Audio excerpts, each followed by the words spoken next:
우리 참 많이도 닮았다. 이남옥. 내가 왜 그런 행동을 할까? 자존감은 눈에 보이지 않는 추상적인 심리학적 개념이다. 그러나 어떤 사람이 어떤 자존감을 가지고 있는지는 한눈에 보이기도 한다.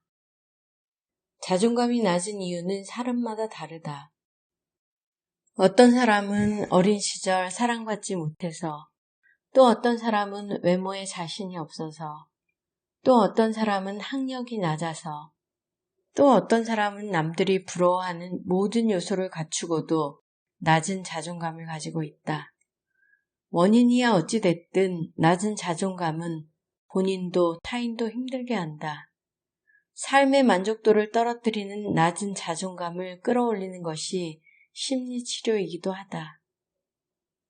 자존감이 낮은 사람은 자신에 대해 부정적인 생각과 함께 자신의 모든 것을 평가절하하는 특성이 있다. 이런 특성은 자신만 괴롭히는 것이 아니라 가장 가까운 가족, 특히 배우자를 괴롭힌다. 아무리 자존감이 높은 사람이라도 배우자나 부모의 낮은 자존감에 휘말리게 되면 함께 정서적 나락으로 떨어지는 것을 자주 보았다. 낮은 자존감에 감염되는 것이다. 결혼 직전에 파혼당한 한 여자가 있었다.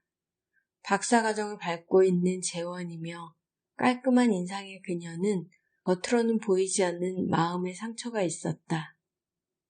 어린 시절부터 극심한 부부 갈등을 겪는 부모 밑에서 성장하면서 늘 불안했고 늘 맞고 사는 엄마를 보살펴야 한다는 생각을 가지고 있었다.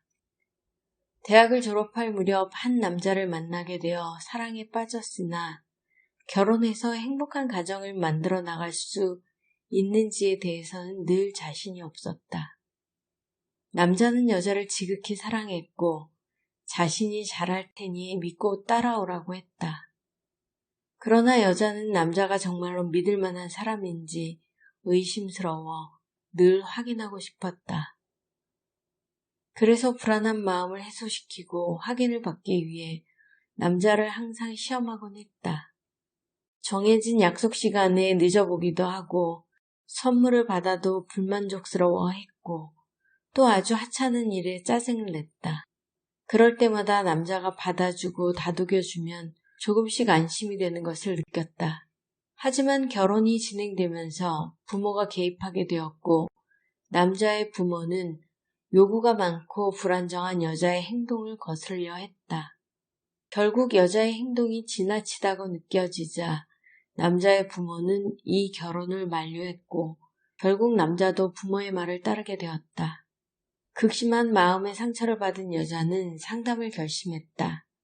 상담을 통해 깨달은 것은 자신의 낮은 자존감이 결국 사랑하는 남자를 놓치게 만들었다는 사실이었다. 조건으로는 완벽한 부부가 결혼 1년 만에 파경을 맞은 경우도 있었다. 그들은 결혼정보 회사를 통해 만났다. 그런데 막상 결혼해보니 남편은 아내가 시시하게 보였다. 멀리서 볼 때 멋져 보였던 아내가 자신의 곁에 있자 이젠 평범하고 별 볼 일 없는 사람으로 보인 것이다. 늦은 귀가는 물론 집에서 아내가 해주는 밥도 거의 먹지 않았고 부부끼리 데이트는 단 한 번도 하지 않았다. 결혼 생활을 유지하기 위해 잘 해보려고 애쓰던 아내는 결국 1년 만에 무너지면서 이혼을 요구했다. 그런데 막상 아내가 떠난다고 하자 남편은 패닉 상태가 되었다. 그제야 아내의 소중함과 장점이 다시 보이기 시작한 건 정말 안타까운 일이었다. 이 모두가 자존감의 문제이다. 자존감이란 우선적으로 자신을 사랑하고 존중하는 것이다. 그래서 자신을 사랑하지 못하는 사람들은 자신의 주변도 사랑하지 못한다. 자신의 배우자도, 자녀도, 또 자신이 하는 일도 모두 사랑하지 못한다. 자신을 괴롭히는 것만큼 자신의 가족과 주변을 괴롭힌다.